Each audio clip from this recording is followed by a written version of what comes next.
tell me what you're tryna do. I've been waiting on you, baby, don't hit the snooze. I've been doing my thing, know you want some too. I've been out the way, I don't know what to do. I've been doing my thing, and she said she.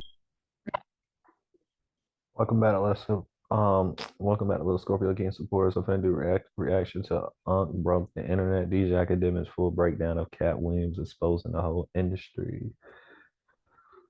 Katt Williams don't play. You know what I'm saying? I feel with Katt Williams though. He's cool.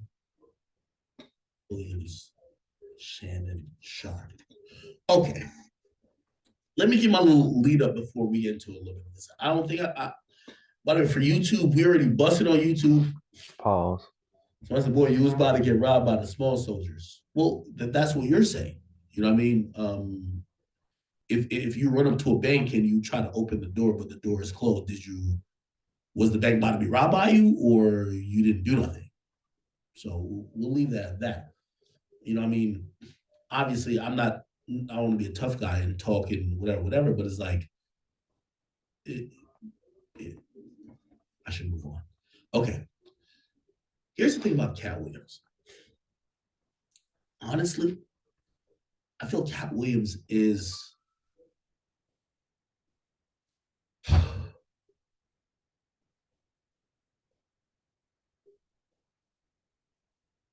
he's truthful,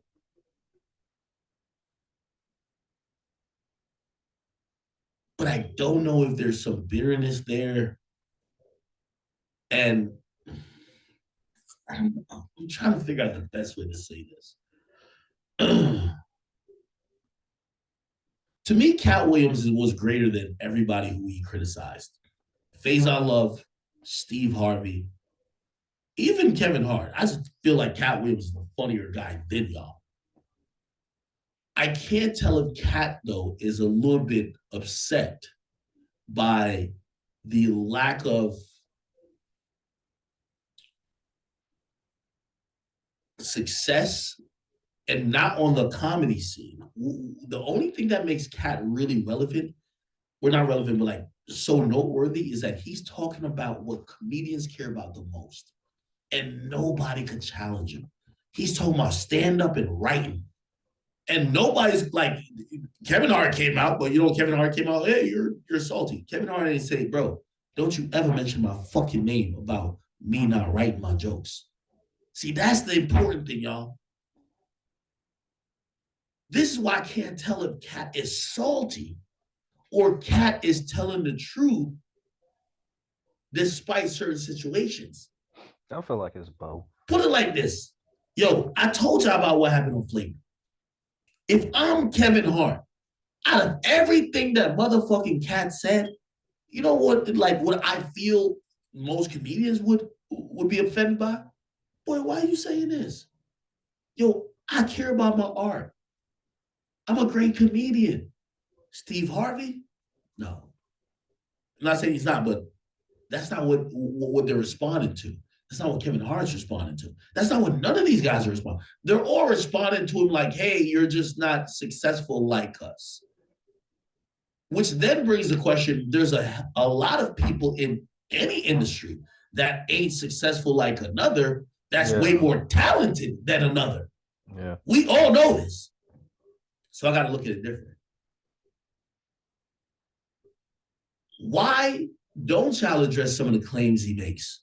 Why is no one came and say, yo, Katt, shut the fuck up, nigga. Ain't nobody told you to get no fucking dress. Why did Kevin Hart come back and not say, yo, Katt, let me address you about me wearing a dress? How come everybody is only talking about his success or his lack thereof? Or I could tell y'all one thing. I would never wear a dress. For a movie, for this, for that. I'm not wearing no damn dress, bro. I don't care. Like, what do I look like? Now, I don't believe in all the selling out and all that extra stuff, but unless you was already into that, or unless you was Young Thug, unless you already into that, or unless you was Young Thug. Young Thug is an exception to the rule because he had a stick under his dress. Pause. Okay. But other than that, yeah. And I still win. So his bitterness to supposedly not be in their place. That's what makes it odd. If they address the critique, if somebody says, if somebody said to me, if somebody says, yo, Act, the only reason why we not as big as you is because we ain't sold our soul and we ain't get fucked in the ass like you did. You know what my response would be? I'll tell you what it won't be. My response won't be, oh, you're just jealous and you're just bitter. The first thing I'm gonna say is, nigga, I never got fucked in my ass. Whoa, let's address this now. I never got fucked. yeah, for real. And also, I hate when people do that though. Like and I'm not saying it's not some people who actually had that done or whatever, but that's the first thing. That's like a female. Like y'all know how sometimes women get mad or whatever, and the first thing they'll say is this nigga gay, or like, why is that the first thing? You're saying that out of spite. You feel me? So it's like that's how I look at it when people say that type of stuff. But yeah, the first thing your first response should be like, yeah, you feel me? Yeah. Look at my ass. Whoa. Let me address what you claimed I did. I never did. Never, ever. What are you talking about? Everybody in their response to Katt keep talking about his jealousy and bitterness, lack of success, or being blackballed. Nobody's talking about the claims. He said mad things. Harvey Weinstein pulled out his dick in front of me, in front of an agency where there were two other actors. What did they say? Nobody's talking about that. Everybody just say he's bitter. Kevin Hart, you know what he said about you, brother? He said that there were scripts that had gay undertones and emasculating undertones that he suggested to the studios, hey, could we change these things if I'm going to be a part of it? And he said they took the same script to you and you took it. Is that a thing? I get it. Okay, he's a drug addict, blah, blah, blah. All right, cool. Nobody is like, I don't know if he does, but I'm not trying to deny that. But Kevin Hart, let's speak to that. Let's speak to what he's saying. Nobody wants to talk about that. That's, to me, is spooky. That's spooky. So, bro, nobody's sitting here believing or sitting here with Kevin Hart or Katt Williams saying, oh, you should be Kevin Hart. But what he does make, that's a good decision, or that's a good point of conversation is, hey, they wanted me to wear a dress, be this person. I did not want to do it. I suggested that we could do it differently, and they brought it to Kevin Hart. Dang. I would love for Kevin Hart to speak to that's why crazy. Did he do it when they brought it to him, and why even especially him at this point in his life, guy who's one of the most powerful guys, why don't you say, hey, listen, I don't want to be placating or just trying to get cheap laughs off this minstrel show of I'm like this gay black man. I thought that was more important. Anyway, let's get into it a little bit. I'm going to stop it a few times. If you guys haven't watched this, I don't think I'll get copyrighted. We're doing good on YouTube right now. I thought they was lying. I hope I don't get copywritten. If I do get copywritten, okay? If I do get copywritten, I'm going to restart YouTube, but I hope it doesn't. Here we go. One of the top touring comedians of all time. You already got started before we started taping. I did. Appreciate that. Tell me that. I thought they was lying. And yeah, this particular alcohol is stronger than you think it would be, probably by about 2. And unbelievably smoother and milder by the same maybe 30% than you could possibly expect. And unlike cognacs the world over, this one doesn't taste like wood at the end, and it doesn't taste like it's got artificial colors, and it doesn't taste like it's got artificial flavors. It's a fine product. He's a connoisseur. You can tell he's a cognac connoisseur. He understands the method that goes into making cognac. Right. Well, as a comedian, you get free drinks at the club. So all comedians either turn out to be connoisseurs like myself, right, or straight up and down alcoholics like 60% of Hollywood. Well, thanks for stopping by the club. I understand that you're very, very busy, and for you to take time out of your busy schedule and stop in today, we really, really appreciate it here at Club Shay Shay. So thanks for stopping by that. And I needed you to know why I came by. Yeah, I need you to tell us why. People know I don't go everywhere. I'm not interested in talking to people unless it's like a Larry King or somebody of an amazing ilk that I would actually want to go talk to in real life. Okay. I don't do it so I can sell product, and I got things to sell, so let me come talk. You have a great product here, and as a fan base, we love the attention that you spend on the guests. We love how much work you've done, how well you know them, how prepared you are. The same thing. Somebody said change the video speed. Let's do. Sorry, chat. Apparently, this is gonna help me not get copywritten. Okay. Things that we liked about you in football. You brought that on over to here, and that's why it resonates. And the reason I had to come is because you've made a safe place for the truth to be told. You know what I mean? And I have watched all of these lowbrow comedians come here and disrespect you in your face and tell you straight up lies. I'm talking about things that have never been heard in all of Black Hollywood. They feel comfortable sitting here lying to you about it. Okay, I know some people, like, I'm reading the comments on YouTube or on Rumble and Twitch. I know you guys wanted to talk about it. It's very important that I play some of his raw commentary. Yeah. Because he immediately gets to it. Like, by the way, you know, I like this interview. It's not one of the pussy interviews we see these days. Like, anytime I interview 6ix9ine, he always gets straight to the shit. Don't talk around and get straight to it. When I interviewed Lil Durk, you know, I love that interview. Durk said, ask me what you want to ask. I'm going to answer it. I'm going to get to it. You know, this is even a better type of interview. You know why? Because he came with something on his chest. He wanted to get that off. And he didn't just act like he was just unbothered. He's like, let's get to it immediately. And let me just fast forward a little bit. Here we go.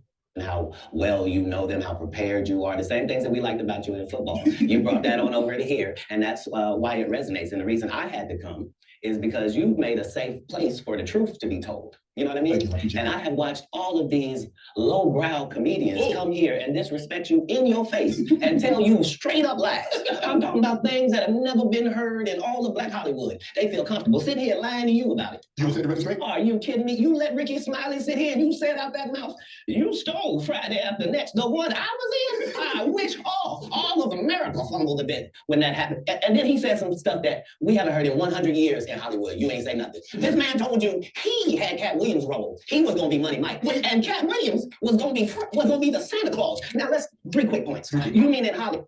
By the way, I watched this whole interview, and I know some guys want me to play fully. I don't want to get copywritten, and I want to give you the content. What's so great about this is that I don't care if you accuse him of being on drugs.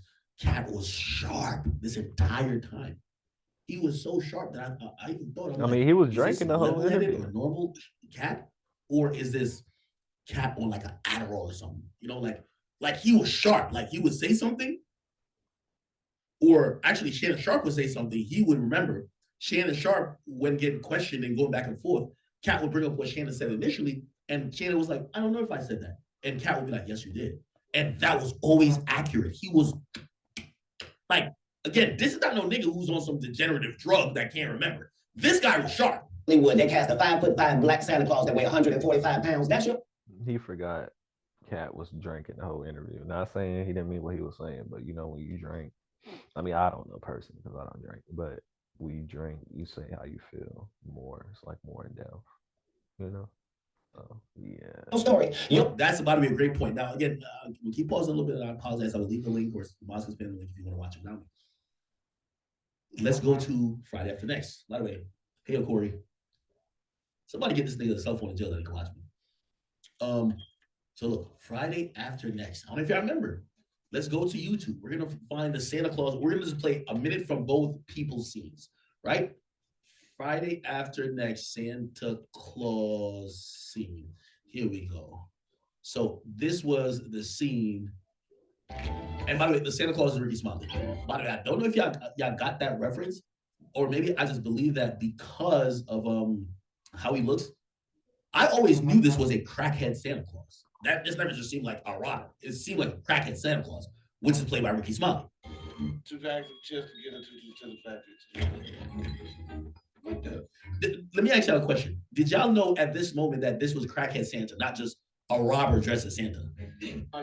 No, I thought it was a robber. Well, in the ghetto.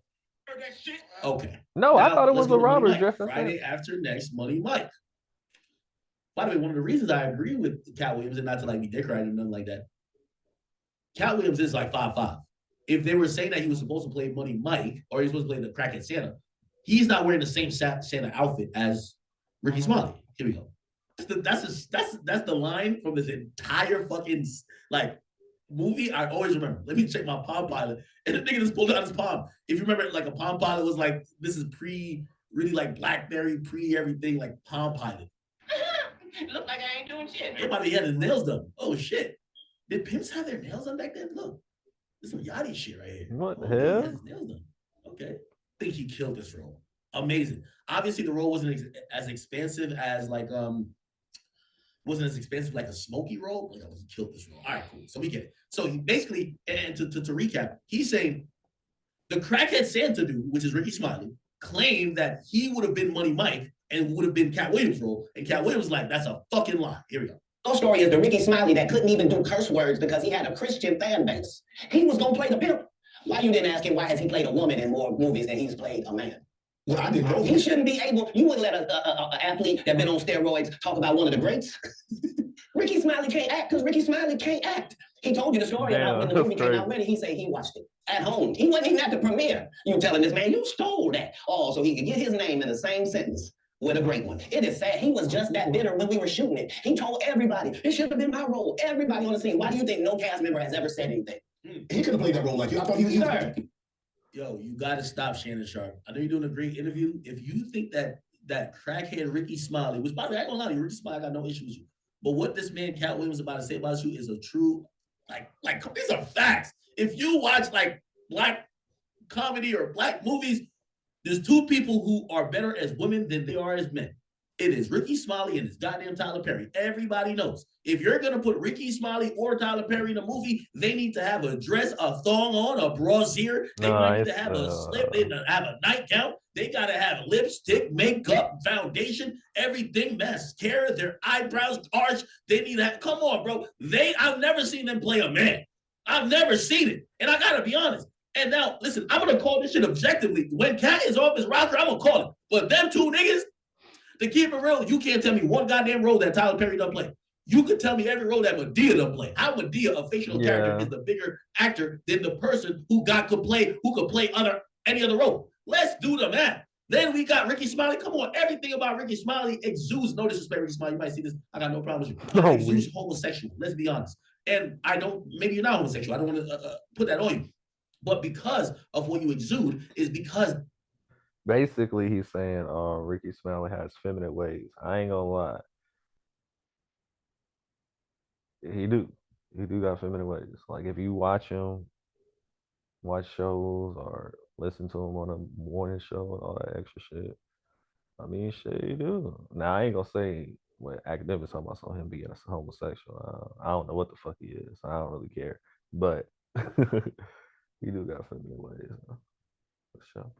That's the reason why you keep bodying these roles of you being a woman. Because put it like this, if we're in the age of all this type of everybody is like equality, this and there, you tell me they can't find a woman to play a woman, they gotta find Ricky Smiley. Let's be fucking clear. Stop it. No one, why no? He was with KD. He beat up Terry Crews. Why nobody know this story? You talking about in Hollywood, they switched off roles. You take this and what? So Ricky Smiley knows this, and I don't know why he would lose a child and come on the air and start lying. That's why people believe in rituals right there. Is because, well, why would he lie? I don't know why liars lie, but I can tell you this. I don't know. We auditioned in Los Angeles. Yes. I was audition number 201. 200 black comedians auditioned for the role of Money Mike with me. You're saying all 201 of us was auditioning and you had already had the role and had already shot the role in 4 days? The truth of the matter is, the Money Mike in the original script got raped in the bathroom, and that's what Ricky Smiley was okay with.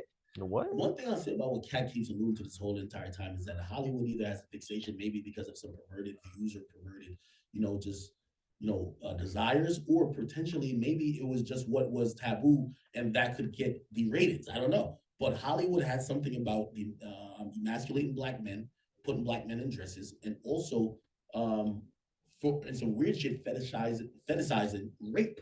So I get why, and again, like y'all watch this whole interview. This is the best interview that I've seen like in a year or so. I've watched it 4 times, all the way through and through. This is 246 minutes. I watched it all the way through and through. He talked about him living in all these other places from Oklahoma, somewhere down south, but then goes to I'm not gonna lie to y'all. I watched it 2 times, and both of the times that I watched it, I fell asleep, bro. Not because of Katt Williams or because of the interview itself, because what I did see, it was good so far of what I did see.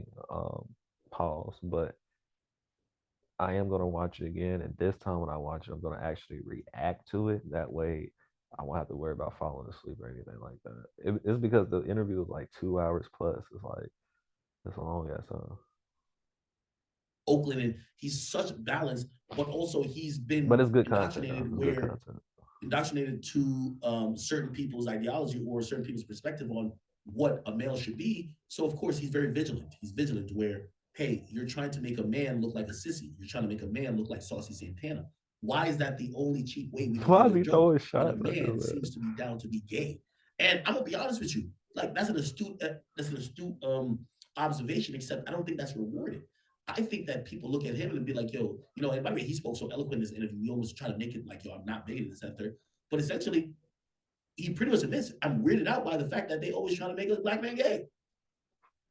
Katt Williams had to take the risk in front of the studios and the cast and our powers that be in his very first movie and say respectfully, humbly, guys, if we talk about anything else, I have no credibility and I have no pull. But we're talking about comedy, where I have all the credibility and all the pull. The problem with Friday After Next is we're trying to make a classic comedy. And this comedy involves a rape. And rape is never funny, no matter who it happens to or what the circumstances are. If you would allow me to allow us to do this movie without a black man getting raped in it, I promise you that it will be twice as funny as it would be with him getting raped. So considering that's the real story, why would you bring up that story? 35 members of the cast and crew have never brought up that Ricky Smiley was gonna play Money Mike. No one ever saw me put on a Santa Claus suit. We got a wardrobe department. They made a Santa Claus suit for me. Why, that wasn't in the bloopers. And here's the other thing. Everything that Money Mike said, Katt Williams wrote. So what Ricky Smiley say on his? You can't say my lines, I wrote them. That's how I already know that I'm gonna be funnier than you. What he told everybody was Katt Williams, and don't nobody know who he is. I'm on the radio. I'm with Steve and said, everybody know me. That's what he told everybody that would listen to him to say. That's the truth of the matter. He was so egregious, not now, then he was so egregious that, and Hollywood has never heard this in 100 years. He was so egregious, I put in my contract that I won't work with Ricky Smiley again unless he's in a dress. Now, what was Ricky Smiley's next movie? Wait, was what? it First Sunday? Did he wear a dress in it? Let me see. Ricky That's Smiley, crazy. To put that, like, that's on some Michael Jackson shit. You know how Michael Jackson bought the Beatles shit and all that extra shit. That's gangster, bro. What the fuck? That nigga Katt might be him. Yeah, nigga did wear a dress First Sunday. That's crazy. You bet he did. It's in my contract. Why would you put that in your contract, Katt? That's where he's an unbelievable actor. I agree. Him and Tyler Perry can't play a man to save their life. I agree. They play good women, and I believe that the best actor should be in the best role. I agree. That's no shit.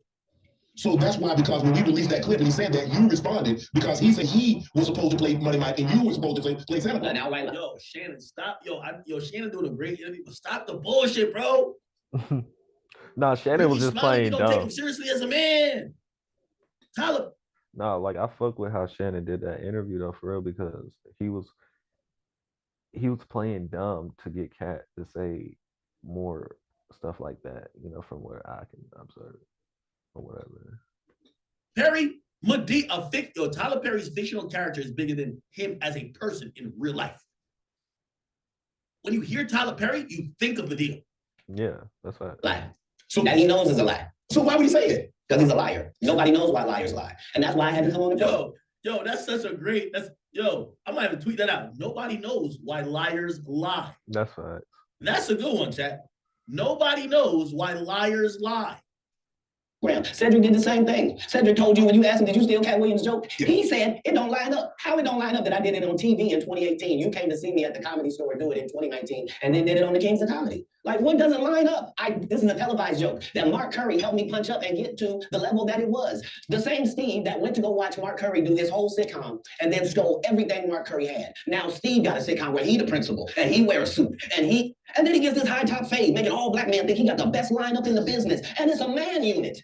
Then you ask him, why you not a movie star? I didn't want to be a movie star. This is the same Negro that hated on Bernie with this same thing. I didn't want to be a movie star. No, you couldn't be a movie star. There are 30,000 new scripts in Hollywood every year. Not one of them asks for a country bumpkin black dude that can't talk good, overcame it, and look like Mr. Potato Head. There ain't. Oh my God. Hey, let me tell you this. This is for me to y'all. This is for me to y'all. With all due respect.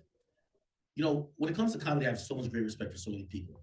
I have great respect because comedy is in various forms. Now they call. Hey, I was just watching some stand-up comedy. Actually, I was just watching like a month ago. I was just watching Katt Williams stand-up comedy. Like, I'm so serious. It's in my YouTube history. You can look up some comedy, stand-up comedy on YouTube and stuff. But I like stand-up comedy. So it was crazy when the Katt Williams interview came out, because I was just watching. But yeah, I like comedy though, but it has to be funny. You feel me? Like, for real funny. Like, or I would turn it off. You feel me? So I like funny movies. You know what I'm saying? More of an action. I'm more of an action person, but other than that, I fuck with comedy. Well, the championship of being a comedian at stand-up, still to this day, whether it's Louis C.K., whether it's someone like Bernie Mac, whether it's Patrice O'Neal, whether it's Richard Pryor, whether it's Eddie Murphy, whether it's like even the contemporaries and Dave Chappelle. I do believe that Katt Williams is an amazing stand-up. I've watched so many of his stand-ups. He's great. You know what I'll tell you though? Truth be told and honestly. And again, the reason why I said all that is to let you know there's other parts of comedy. None of them niggas fuck with Katt Williams when, quote, unquote, seemingly he's not trying to be funny. Mm-hmm. Like, he's doing an interview. He's not doing a comedy special. He's doing an interview. Bro, this interview is funny as fuck. You know why? It's like, I've always said, like, even though he's not a comedian, I said about Cameron. Cameron is one of the funniest things when he don't sound like he's trying to be funny. Katt Williams is not trying to be funny, but he's funny as fuck. A sitcom where he the principal and he wear a suit and then he gets this high top fade, making all black men think he got the best lineup in the business, and it's a man unit. Then you ask him. Yo, I'm gonna be honest with you, I was so hurt. Steve Harvey. Yo, there was a time that niggas wanted to get Steve Harvey hairline. Bro, we thought this shit was real. Shit, it wasn't? We thought, like, I ain't gonna lie, this was wild. How did he fool us like this? Bro. I don't think I was alive when he was doing that, because all the times I seen him pause was when this nigga was bald. But I do remember seeing like pictures and stuff like that. Oh, and movies, because I think he was like in a movie with hair. But I didn't think that was real. So he was telling folks that it was real. That's crazy, because they do look sharp though. Like, yeah, it looks sharp. But you don't gotta worry about me. My hairline is real. You know what I'm saying? Like, you can pull. You know what I'm saying? We can brush. Yeah, my hairline is real. So, I got good genes. You feel me, baby? Like, I grew dreads for 5 years. You feel me? So cut the dreads off, and look, my hair is growing back. So, and it's gonna be longer, because when you cut your hair, it grows back longer. So you gotta worry about me lying about that. Get back to it. This was egregious. This was egregious.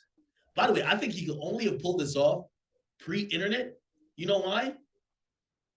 Essentially, there was no video of him not having a perfect hairline. So I really thought his hairline was this.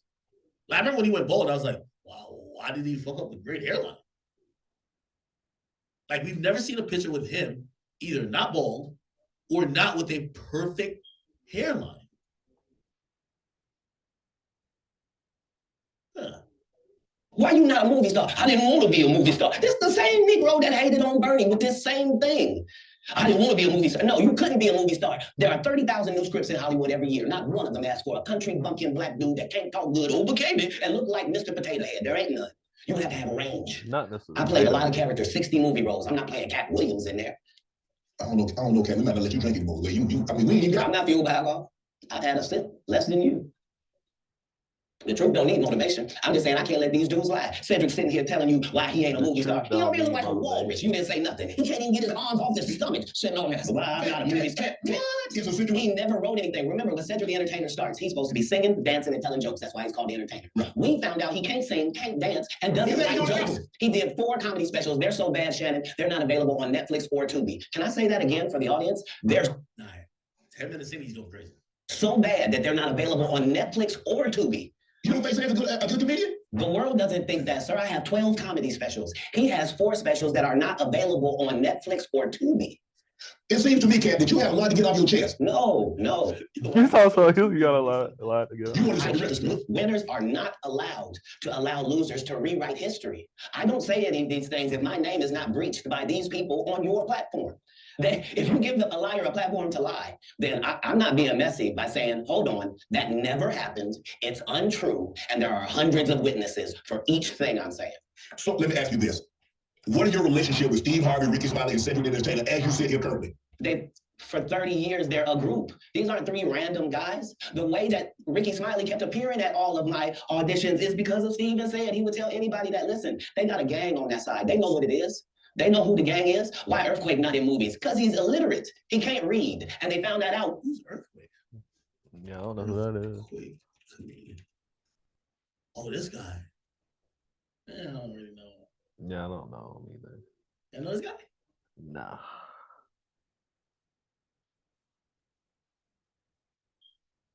They say he's illiterate. That's crazy. All right.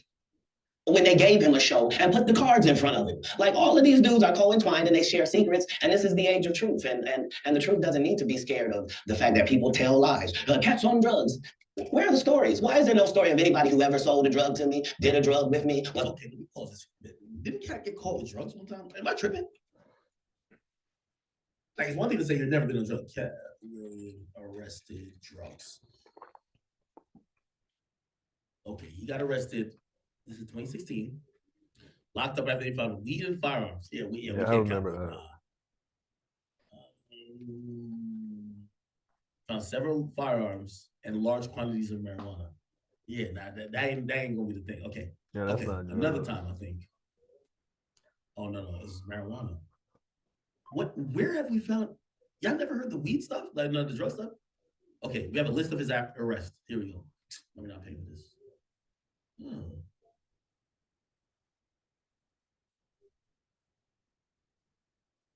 Has he never been caught with pills? I think people be thinking like, coke, like some meth. Really? Yeah, everything keeps going back to 2016. Huh. Honestly, I thought there was some music. Katt Williams pills. Wait, he's really never caught? He's never got caught with drugs like that? Oh, all he do is smoke weed? Okay, this has put a whole new perspective on what I think about Katt. Because I'm gonna be honest with you, I don't know no weed smoker who's just out of their mind. I don't know no nigga, like, if he's not doing hard shit, I don't know no person who just be getting up in line every day.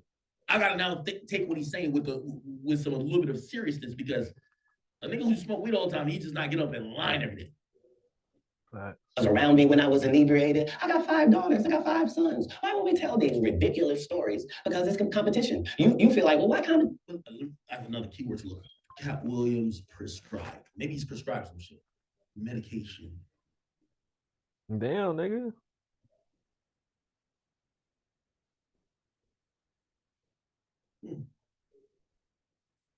Katt Williams said there's a misconception that drugs help you creatively. The first one, the greatest way to live in. Says his premise of homage to women. I like that kind of shit. There aren't drugs that help you memorize. When I watch you and fellow comedians, when you really quick, I can't enjoy it as much as regular people, because the whole time I'm thinking, how the fuck did they think of that shit? How he thought, what kind of fucking shit he was on to think of some shit like that. And it blows my fucking Yeah, mind because I know when I be writing rhymes where I'm at. Right, but that's the key. See, the misconception is that there are drugs that can help you do your job. No, there isn't. There aren't drugs that help you memorize, to be creative, to come up with something that somebody didn't already say, to figure out the funny thing in something tragic. Those are not the side effects of drugs. Those are the side effects of brilliance. And so if you think that there's some state you can be in that will deliver you a higher frame of comedy, there isn't. It's the closest connection with the people. I'm only the greatest comedian living because I have more female fans than any comedian on the globe, period. That's the end of the discussion. Yeah, that's good. Yo, Katt, so the girls love you. Sir, I don't love anything but them. There is nothing on this planet other, man, sir. A perm is a homage to them anyway. They know what that is. See, they let me in the business thinking that maybe I was soft out there, you understand? But it was a misconception. So even as the pimp comedian, you have to understand the brilliance in the fact that he's told no pimp jokes. That he has no jokes about slapping the bitch. That conversation never takes place. You understand? So they downplay me because they must. Because the guy that you're saying is crazy and maybe a crackhead has outworked you every second that he has been a peer of yours. You probably have one comedy special. He probably has 10. The greats you talk about probably have 2 and he has 10. This is 16 100 city tours. This is a billion streams. You see? So what I'm saying is, if you don't understand that you are powerless other than the power that God gives you, then you're gonna be stuck out here pretending and playing. And I ain't gonna lie, Katt been the same for a minute. Hold on. these comedy guys can't just get along. Yes. Why didn't you get along with the other teams you were competing against? If you're a Denver Bronco, why you don't get along with the Cowboys? Something wrong with you? But I would disagree. All the Cowboys, Katt, you what comedian do you That is a play good against point, the team? though. Yes. I've taken 46 comedians with me on the road. 46. Okay. I'm not the comedian you can give that to. I only put on comedians that are funnier than me. Anybody that ever told you differently was a fat Faison liar. There's nobody like me in the business. Faison just go straight. Faison said that getting a Netflix special is easy. I have 12 specials. Guess how many Faison got? 0. Why is he allowed to have conversations about real stand-up people? We do not let people who are on the juice discuss real athletes. That's all. As a journalist. That's all. That's all I'm saying. I don't harbor any resentment to any of these entities because I can't be jealous. I've never seen them have anything that I ever wanted. If you sign up for their program, you get a light-skinned, weird-faced wife that never do an interview. Listen, in 20 years, won't do an interview. Nobody's ever talked to her, and that she's never been interviewed anywhere. And now, understand, I'm not talking about one person. What I just told you applies to 7 people. How they all end up with that. That's part of what you get. I came in this business saying I was going to expose. When I talked about Michael Jackson, when I talked about R. Kelly, they canceled me for these things because why would you talk about another black dude? Race is not where the line is drawn. It's God's side and the other side.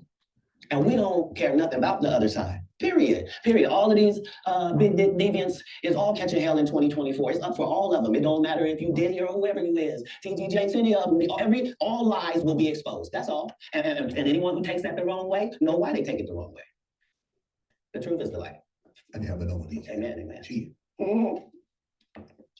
One thing I'm gonna tell you, if you watch this whole interview, Katt does say a lot, but there's a few things he almost tippy toes around or he alludes to. Let me not say tippy toe because I don't think he was shy from saying anything, but he alludes to without getting into context, and it's probably because it went over Shannon Sharp's head. Like he'll talk, like you'll get to where the conversation about either Diddy or TD Jakes or even like the Weinstein stuff is, and there's questions that could be asked, but Shannon didn't ask it, and he didn't need to stop the convo to bring it back and expound. He just let it go. I don't get on here. Correct. And that I don't really got no way to go. But Shannon's trying to play it safe. He's trying to get as much information as We good possible. now? Because the people want to know, why did he get blackballed? Yeah, Because in 30 years, I've done nothing but collect information, knowledge, and your secrets. So if you and a man was in a corner doing something you wasn't supposed to be doing, you tell it. Let me tell you how that chat. Let me tell you, I've been watching this interview on repeat. I'm not comparing myself to Katt Williams. Katt Williams is a one-on-one. And also, I don't know if that nigga on some crazy shit. Like, everybody tries to accuse him of that. But let me tell you this. It's so funny when I see people even now talk about me and they're like, yo, we got to get rid of Ak or we got whatever. And I'm like, bro, you do realize I was never the guy who got accepted by this industry. I was never the guy who got these. Like, the biggest thing you can say about the guy was the Spotify deal. I'm never the guy who was just like, oh, we love you. You're at every festival. You're speaking at every engagement. You are the guy we put every single place. I've never been the guy. That's that. There have been people who are less successful than me that's been that guy. So when I'm watching Katt, there's a lot of things he says, and I'm like, I understand why he's saying that because there's a parallel to me. There's a parallel to me. No, somebody come to tell me. Okay. I got. Oh, I guess I said that to say it's interesting. And by the way, I seen someone say to me, and I'm gonna get real with you. I seen someone say to me recently. They say, yo, or they said to me today. They say, yo, Act. This is how you know the chat fucks with you, man. You beating these Me Too allegations, whatever the case. I'm gonna be honest with you, bro. I'll tell y'all this just from the bottom of my heart. I'm severely hurt, and I'm hurt because I've never thought of or I've never wanted where certain accusations or a certain type of people thinking about you in a certain way was just not in your character and not who you are. And that happened. And I was gonna either be here to explain for eternity, like, no, that's not true, to the people who probably either don't want to hear or whatever, but that happened. And I kind of understand, like, there was a moment about 2 days ago, I'm sitting there and I'm sitting there while all this stuff is coming out about me. All this stuff is coming out inaccurate about me. It's false. Bro, I'm arguing with blogs. They still never put it up. I said, yo, y'all put up these fake things. Yo, I just did a whole thing here saying my side or the truth, or I'm telling y'all, hey, this is what the truth is. I have proof to back it. Like, these people have provided proof. Could you at least post it? And nobody was posting. And I remember sitting there and I'm like, wow. What I said to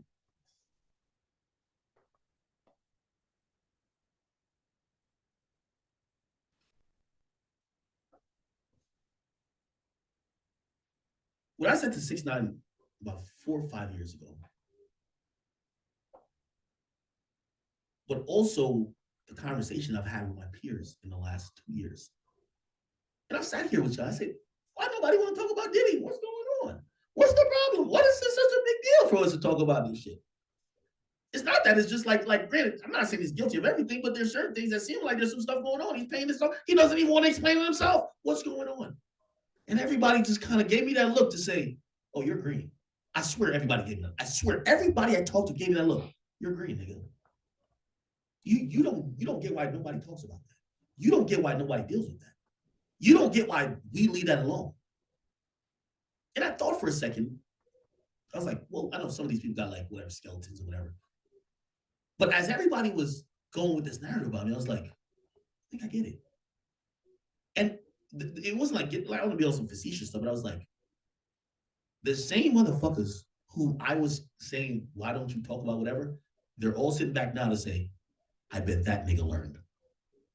I bet that nigga realized why we stay out of these conversations. And it's not because of some nigga shit. It's because of they've had their bouts with either the public or whatever in terms of whatever. And they're saying, why the fuck we gonna get into that? That's where I was sitting back and realizing. Now, to Katt's point, I personally, I empathize and I also agree with them. Whoever you've seen gone at me, they don't matter. You know the people who I do believe who probably would have wanted to say something, and this is why I agree with Katt. I'm not the favorite, I've never been the favorite person in the industry. But what I've definitely done, I've collected names, secrets, and I've known a lot about everything y'all ever wanted to do. This is why there's a few people who jumped out, but trust me, this wasn't like, oh, trim the grass, you see the snakes. Snakes is still there. I know the secrets for these niggas which is actually real. And when I stand on it, I stand on it. Not all these niggas you saw weird tweets. Oh, we're accused of what? They know it's some fictional shit. They're not gonna stand on it. I know their secrets. So when Katt says, I've been in this, like, you know, when you're not the preferred person, you're not the person who they're calling all the time, that's all you could do. You gotta collect names and secrets. And that's the only thing that's gonna be your insurance policy when shit comes down to it. Way. The truth is the light. And you have the number, DJ. Amen, amen. G. I gotta get on here. Right. I'm glad I don't really kind of know where it goes. One more time. Right. We good now? Because the people want to know, why did he get blackballed? Yeah, Because in 30 years, I've done nothing but collect information, knowledge, and your secrets. So if you and a man was in a corner, No, that's smart, bro. I'll tell you this. That's one thing I've been good about. I have one of the biggest mouths, and I definitely talk too much. But You know what's so crazy? Like, bro, I got recordings. I have a lot of information on my damn self, and I haven't even done nothing yet. I haven't even made it super, because you know people like them tell their life story, and it's okay. It's nothing wrong with telling your life story, but just willingly, freely, and this, that. Yeah, like a couple of y'all, you know what I'm saying? Just know. You feel me? So when the time is right, the time is right. You feel me? But that's what you gotta do. You gotta know how to play. You know, play chess, not checkers. what I've realized in this industry, you gotta collect these secrets. You gotta know the shit about them. Because there's gonna be a time where they need you to push agenda A. And if you don't want to go, they're gonna make it hell for you. So you need to have some collateral. And the collateral happens to be. you're doing something you wasn't supposed to be You doing. gonna tell me? No, somebody come to tell me. Okay. I gather that, I value that, I'll pay for that. Come, tell me. I know so many things I shouldn't know, and they all know it. They all know it. Why? Because you don't make me the villain. Not the guy that raises black children and ain't never done a hard drug in his life and don't have no stories of doing nobody dirty. And they'll just go out and they'll lie. The industry doesn't mess with Katt because he didn't show up for the studio. No studios have ever said that. Look at my IMDb. It will show you that no studio has ever lost money with me on the script. How? That's why I'm saying, that's why I can't let Ricky Smiley say he was supposed to play Money Mike. Because I wrote the words for Money Mike. I designed the hair for Money Mike. I collaborated with the wardrobe department and made outfits to make sure that no one in America would be wearing what Money Mike was wearing. I told him to go get the Prowler. I then told him to paint it purple. I told him don't have an actor at playing a pimp. We could get an actual pimp, Archbishop Magic Don Juan to play. Like, I did far too much work for somebody to come years later and try to tag along just for their own self-aggrandizement. Why didn't Cube set the record straight? Terry Crews could set the record straight. Mike Epps could set the record straight. Why none of them set the record straight? That's what you were supposed to ask him when he told you those lies. That chat. And if y'all watch this, tell me there's a point where he talks about gatekeepers. I damn near shit up here. I'm gonna tell you why. Because let me be the living proof. Everybody talks about me now, and they want to.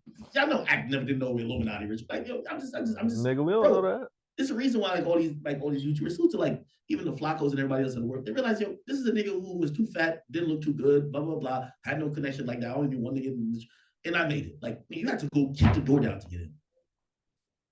The reason and how people look at me, what I keep forgetting my thought. Right, but he's telling you something no one's ever heard of. Nobody has ever heard. Oh, Ben Affleck, I told him don't have an actor at playing a pimp. We could get an actual. Okay, I think I got the point. The whole point of what I'm trying to say is that if you look in every industry, there is the ones who people love and the ones who people don't like. With all due respect, and I'll say this, and I'm not saying this to down anyone, because some of these people are really talented. It's clear that Drewski is one of the favorite people, right? That makes sense, right? He's in pretty much all the Super Bowl commercials. He's in the Drake videos. He's commercials everywhere, like the biggest agencies that like he's favorite. I'm not saying he's not talented, but he's favorite. There becomes people that happen to be talented, but for whatever reason, maybe they didn't get down or didn't. Well, and I'm not going to do what or say what Katt said about get down and suck it, but you didn't. For whatever reason, you just weren't the person that people are willing to put all their stocks behind. That's Katt Williams. He's supremely talented, but he's not Kevin Hart. I've always felt I was in that position.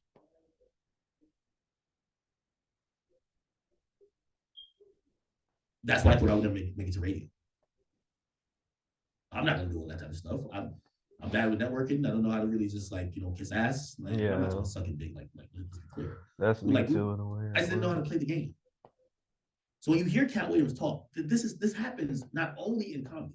Pimp, Archbishop Magic Don Juan to play. Like I did far too much work for somebody to come years later and try to tag along just for their own self-aggrandizement. Why didn't Cube set the record straight? Terry Crews could have set the record straight. Mike Epps could have set the record straight. Why none of them set the record straight? That's what you were supposed to ask him when he told you those lies that No, no one's no, ever no, heard. no. Right, but he's telling you something no one's ever heard of. Nobody has ever heard. Oh, Ben Affleck and Matt Damon was in a movie, and somebody said, y'all should switch roles. And like, this is a business. But that's the thing, Cat. But normally when people give you information, I'm thinking I'm hearing it for the first time, and then giving information no one else knows or has ever heard. So I'm taking it at face value. These are like, this is like Steve Harvey telling people he used to be homeless. That's my story. That's not his story. Steve Harvey was never homeless. When Mark Curry was touring with him 25 years ago, he was making $3,000 a show in cash and doing 5 shows a week. They just tell the stories.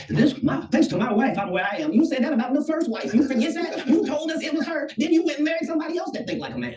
Like, what are you talking about? They think they can rewrite history. Guy Corey did a beautiful special about the Comedy Store and Fat Tuesday, where he said that Steve and Cedric and Kevin Hart and Tiffany Haddish came through there and made all lies. Steve and Cedric never performed at the Comedy Store at all. Tiffany was only seen at the Laugh Factory. In 15 years in Hollywood, no one in Hollywood has a memory of going to a sold-out Kevin Hart show, there being a line for him ever getting a standing ovation at any comedy club. He already had his deals when he got here. Have we heard of a comedian that came to LA, and in his first year in LA, he had his own sitcom on network television and had his own movie called Soul Plane that he was leading? No, we've never heard of that before that person or since that person. What do you think a plant is?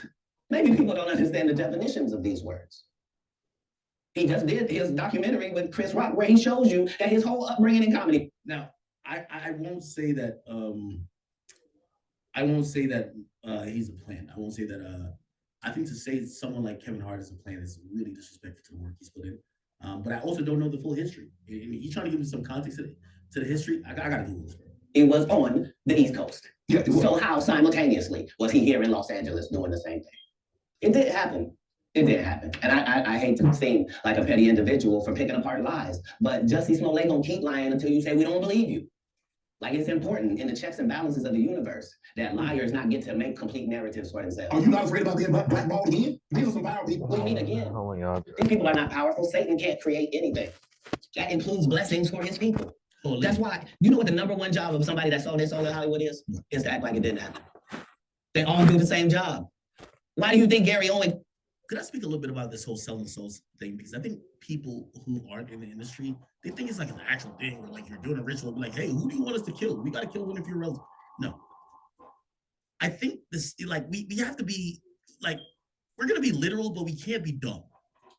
The selling of a soul, as I perceive it, is, okay, I was raised in Clarendon, Jamaica. Okay? I come from a tradition that views certain type of behavior as A.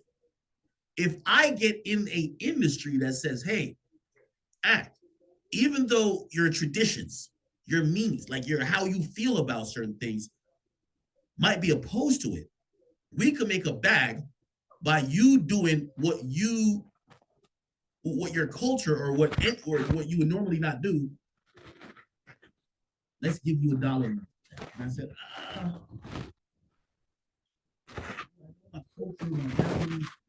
so-and-so is paid. I would never do this. Whether it be wearing a dress, whether it be playing a gay person, and by the way, it doesn't have to be just sexuality. It could be like, yo, hey, say you're really, really religious. You say you never play criminal. They come in the back, say you gotta play criminal. The moment you compromise on your morals, you have sold your soul. And I agree with that. Yeah, like, that's you know, a better. If that's you a came in better the industry saying you example. won't wear a dress, and you wear a dress later, you sold your soul. Yeah, that's a better. You basically sold your soul. That's to me, fair. is you're selling your morals. You can't cross over, and he already white and been in comedy for 25 years. If what I say ain't the case. It's a cabal. It's a consortium. They rock with who they rock with, and they don't with who they don't. But I'm not scared of being the competition any more than you were when you lined up across from a superior team. Yeah, on paper, they're a better team. Right. They have all the assets and resources that we don't. But let us get on the line, boy, and see if that factors in. I guarantee you it won't. Why set it up? You know, it's so funny because Katt was 5'5". Yo, Yeah. look at Shannon Sharp. Shannon Sharp is like, I don't know, 6'1", 6'2". He looks like a monster. Him standing up look like Shannon sitting down. Because Shannon Sharp got to be a different person than that other person. Absolutely. And he always was. That doesn't change when I change teams. That remains the same. That's how a legacy is built. So all of these shortcut takers, they canceled me for talking about Harvey Weinstein before the thing came out, but he offered to suck my penis in front of all my people. Wait, what? This is where I'm interested. Oh. Pause. where are these people that could either contest what he's saying about? Like, that's a claim. Yo, this dude offered to suck my dick in front of mad people at an agency meeting. Where's everybody at? What am I supposed to do? He did all of that. I'm thinking I'm the only black person on the script. I get there, there's 3 other black guys on there. Woo. So you wonder what they did? I told him no. What y'all do? And this is why when I walk in a room, heads go down. Behind my back, I'm nothing. I'm just a regular old comedian that's bitter and jealous. But in my face, no, no, no. The king has walked in and they have to respect it only because I've not taken the shortcuts. I've not been funded. They pay you to not talk about things they don't want you to talk about. They tell you that themselves. I can't do that because Steve told you that he stopped doing stand-up because he has 7 TV shows. The only problem is when he stopped stand-up, he didn't have those 7 TV shows. He stopped stand-up because he got in a comedy battle called the Championship of Stand-Up Comedy with one Katt Williams in Detroit in front of 10,000 people and lost because Katt Williams said he was actually bald and that was a wig. And I went in and that's why he couldn't do stand-up anymore. Imagine him coming and tell you another story where he got so big and it was Bernie and them's fault because they wanted to be movie stars. What? You called Ocean 11 to get that nigga's part. What do you mean you didn't want to be a movie star? So on the behalf of Bernie, I would have to say what I have to say. Have you ever been on tour with any of these guys? Every guy I mentioned to you is not funny out there in real life. So no. Faison's never done his own tour in 30 years. Steve Harvey don't do stand-up no more. Cedric doesn't write. I'm sorry, he doesn't write. Ricky Smiley has been playing the same old black woman forever. Like, you can't get a young fan base with that. Like, you gotta be doing karaoke around the country to make that work. Right. And he is. But I'm a stand-up comedian. This is my 19th 100-city tour. I'm not gonna have a conversation with these lazy bums that'll take a shortcut at any point. Yes, it's easier for you to juice than to get in the gym, but you don't get to bring that body in here talking crazy. Talk about how good you look. What? No, there's too many comics out there that are putting their life on the line to tell these jokes, man. Okay, let's get to your upbringing. We're gonna circle back and we get some. I want to protect you real quick. You had said for the Kings of Comedy, it was in 2018, 2019. Don't play me like that. Why did I give you a pass if you were just gonna lie? And so Cedric comes to the Comedy Store. He watches me in the audience. He comes backstage. He tells me what a great job I did and how much he loves the joke. 2 years later, he's doing that as his last joke on the Kings of Comedy. And he's doing it verbatim. He's just changed my car into a spaceship. Him and Steve had already apologized for me, so I gave him a pass for a decade. Why would you sit here and be like, I saw Katt 30 times, and Katt didn't do it? As I stand before you, Shannon, I would have bust Cedric's stomach. There was nothing that would have kept me from one of these in that patch right there. Like, are you kidding me? Why would you downplay me like that? Why did I give you a pass if you were just gonna lie? And so that's what I'm saying. Like, they're all a group. Cedric, Steve, Ricky, they've been a group. Everybody knows that. They've been aligned. Is that true? I mean, I always thought Steve Harvey and Cedric the Entertainer were always cool, right? And there are these alliances in comedy, and if you stand against them, then they sometimes have a problem. But we don't let that change the content because that's all you know me for, is that I'm quite likely to tell the whole truth and nothing but the truth, so help me God. I'm glad he said that, because I feel the same way, and I don't know if it's positive. Like recently, Chad, I'll tell you the truth, right? I've been like, yo, you basically 8 miles yourself. You jumped out there, you admitted anything that anybody could ever say about you, even though you didn't do nothing, but you brought up situations that wasn't public. That's a trait of a nigga that you won't be crucified by the truth. But I wonder if that's always good.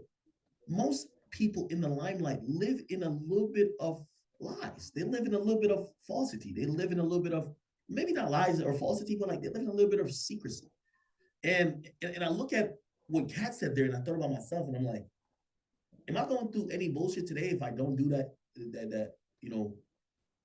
that Twitch stream and say all this shit? Maybe if I just like acted like it never existed, I do what every other popular person does. Like, I probably have 0 problems today, right?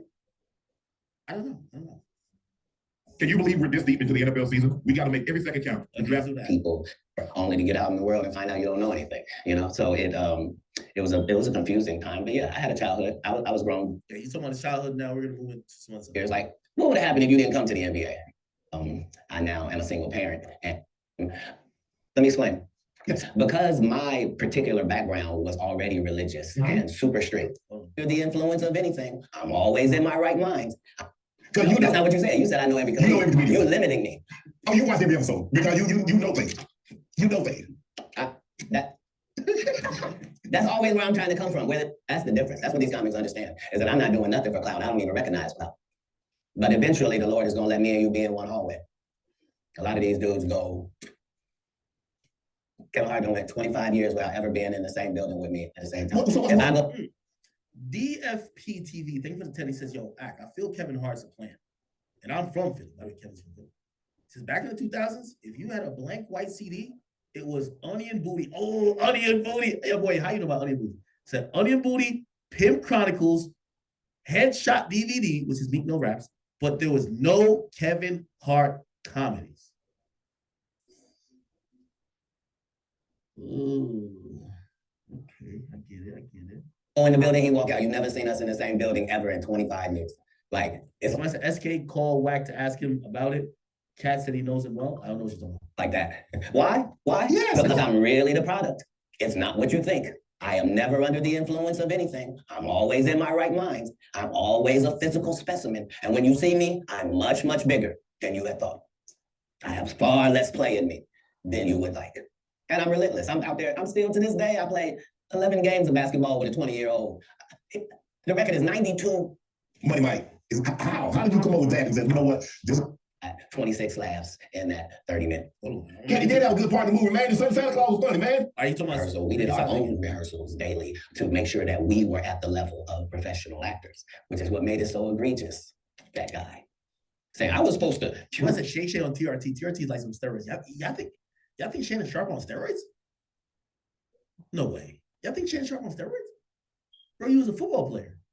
He just stayed in shape, like even after his career ended. We're supposed to what? Can't you get that a good part of the movie, man? The Santa Claus was funny, man. The dude said the entire time we were filming, I can't play this role. They got a bandana over my nose and my mouth. My family not even gonna know who this is. So yeah, tell your story. Terry Crews also said that you guys had a lot of conversation, that this was your opportunity and you needed to seize this moment. Terry had the benefit of having been in some very spoon in a way that can't really be. All I got was. I promise you, everybody trying to double back. You're gonna be having to beat them off with a stick. Hold on, all right. I don't want to just keep going through the whole thing. What I did want to get to is his comments about Ludacris. Katt Williams, Ludacris. Did y'all see this? Here we go. By the way, Luda responded expeditiously, but here we go. No, so there was a crossroads where we were both invited. Here we go. Are you related to Luda? No, so there was a crossroads where we were both invited to an Illuminati thing, and it had to be one or the other of us, and decisions had to be made. So it was both of us, we were equal. One of us had to cut off all their hair and couldn't do the sideburn thing no more with the points. And the next person they said was going to get $200 million because they were going to pay him $10 million a movie to do 20 movies. And that's how the conversation happened.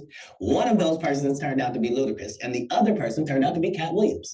Now, one person ended up with a light-skinned, ugly-faced wife that's never done it. Remember I told you that if I say that, it applies? Oh my God. Yeah, that nigga crazy. His wife like that? Wow. Ludacris wife.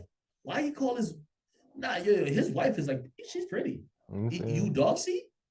Yeah, she's I don't think she's an ugly girl at all. By the way, I think she has like a medical degree or something like that. She don't post naked pictures online. She never embarrasses him. She's never trying to be seen. Bro, I'm gonna be honest with you. That's good. Yo, I've learned so much like in the last year. Nigga, beauty is common. A good woman is rare. Like, you could find a beautiful girl who acts like a scallywag, who's a whore. You could find that anywhere. To find a woman, fuck looks, fuck anything, to find a woman who hold it down is so rare. And yo, his wife, like, to keep it real, like, every time we've seen her, I mean, one time she had kind of like made other women feel like whores because I think she was like, I forgot, she had said that she didn't have to show her ass or some shit like that. And every woman got mad and like, what? Why are you acting like you better than us type shit? But I don't got no problem. Like, I think his wife look good. What's wrong with it? And that was decisions had to be made. So it was both of us, we were equal. One of us had to cut off all their hair and couldn't do the sideburn thing no more with the points. And the next person they said was going to get $200 million because they were going to pay him $10 million a movie to do 20 movies. And that's how the conversation happened. One of those persons turned out to be Ludacris, and the other person turned out to be Katt Williams. Now, one person ended up with a light-skinned, ugly-faced wife that's never done it. Remember I told you that if I say that, it applied to 7 people? It's part of what they give you. Okay? I didn't get it. I'm not mad about it. How much money they give? Sir, Fast and Furious is on what number right 10. now? 10. $200 million. I might give you one of more women look the same. That's what they all end up saying at the end of the day. Kevin told you he wasn't gonna wear no dress until they offered him the dress, and then he put it on. And what did he say after he wore it? I made my own decision. When did Kevin Hart wear a dress? Did Kevin wear a dress? Oh no.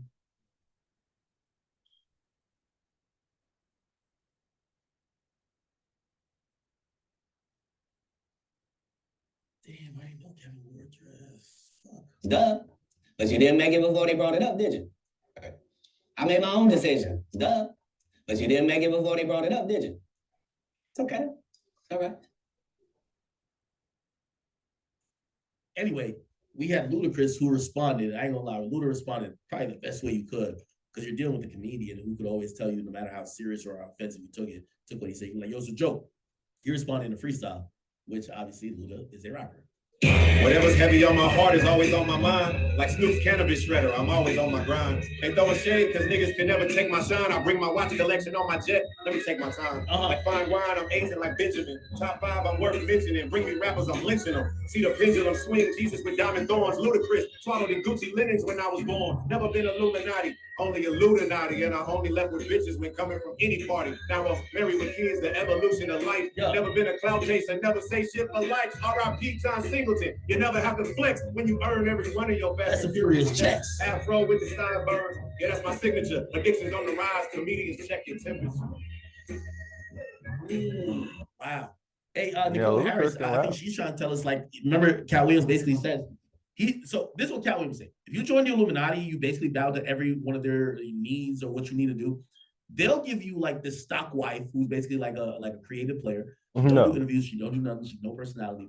And that'll be like your gift in terms of joining the Illuminati, or like, let's not say joining the Illuminati, because, you know, just bowing down to whatever, you know, Hollywood wants. Nicole is saying, well, we have a bunch of people who has gotten that life. She says Eddie Murphy. Did Eddie Murphy get that? Eddie Murphy wife. I gotta look up these people's wives. Nicole Murphy. Let's see. Oh, he was with just a white woman. What the fuck? Let me see.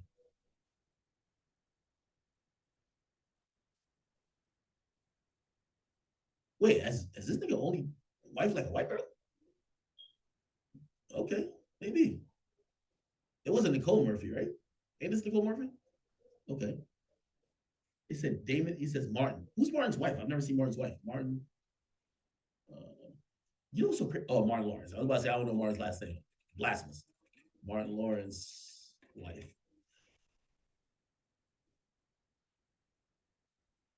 She do kind of look a little like Gina still. My boy walked off the set and got him a Gina. I get it. Okay, but is this okay? So let's evaluate this claim by Cat Williams. Is this him just being colorist? Like, because like stars seem to date light-skinned women, is it because they're in the Illuminati, or maybe because of socialism and classism that exists in pretty much even the United States?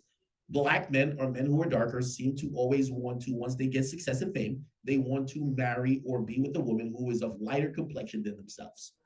You know, and it's not just strictly about beauty or just connection. They go for women who are lighter than them, or women who are, you know, just non-Black, right?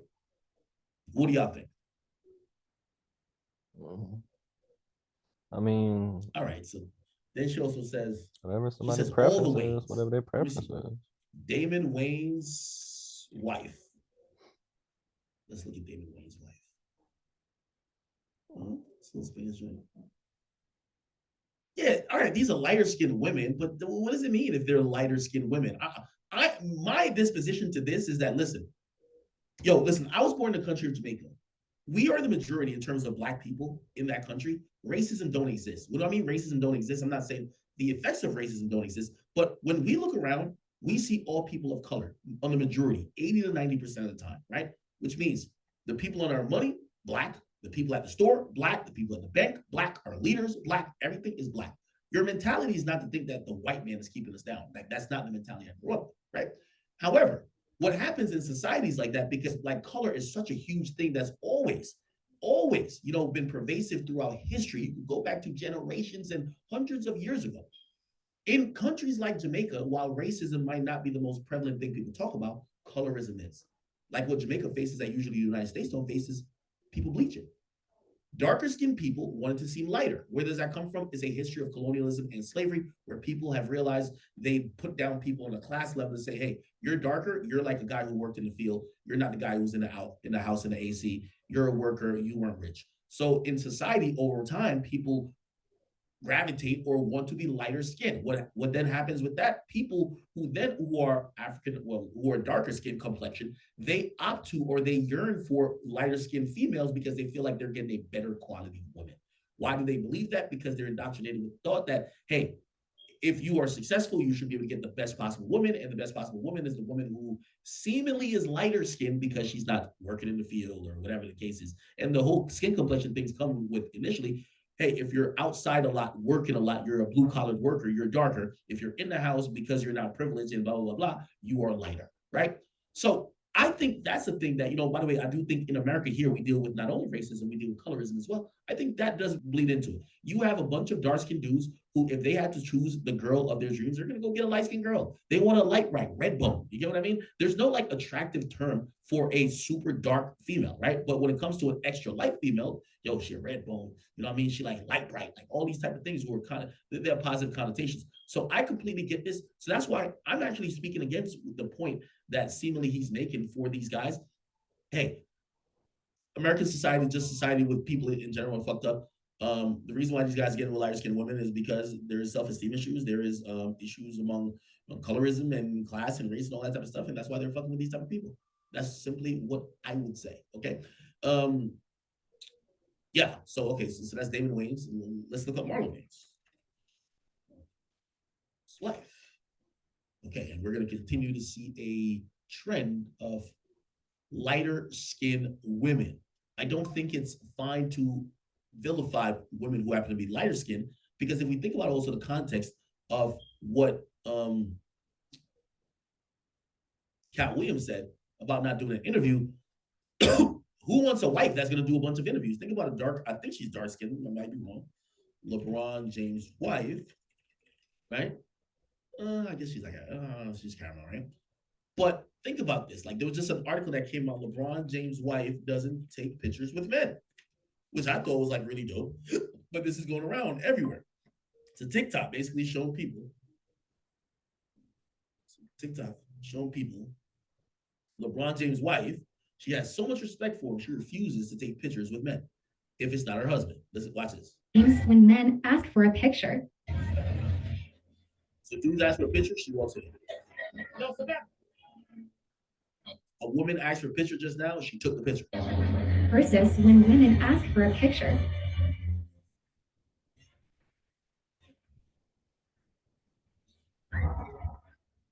Now, by the way, salute to Savannah James. I mean, she's always just been like Jesus Christ. If we all could spawn a Savannah James somewhere, LeBron is so blessed, not only on the court but off the court. Who knows? Everybody has issues. She's never embarrassed that nigga not one time. We've never seen a hint. We've never seen a sneak this. This shit is like one of the, we've never seen some shit like this. This is another reason why LeBron is the GOAT, right? Okay. Even with that though, I guess my point in connecting it back to the Katt Williams thing is, I don't necessarily think that, it's some Illuminati shit. You get a light-skinned girl. I think you're vilifying women who are light-skinned. I think men want beautiful women. That's at the end of the day. And I don't think necessarily it's all about light skin or non-light skin. Okay, let's keep this going for a bit. Okay, let's get back to, okay, so that was the ludicrous response. Now let's get back to, wait, I can't find this. We gotta find this Katt Williams stuff. I don't think. So I don't agree with him. Oh, no, we're on Twitter, right? It was him versus Ludacris. Katt Williams.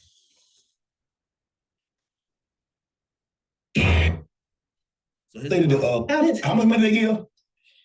200, sir. Fast and Furious on what number right 10. now? 200 million. I might give you one of more women. Look to say. That's what they all end up saying at the end of the day. Kevin told you he wasn't gonna wear no dress until they offered him the dress.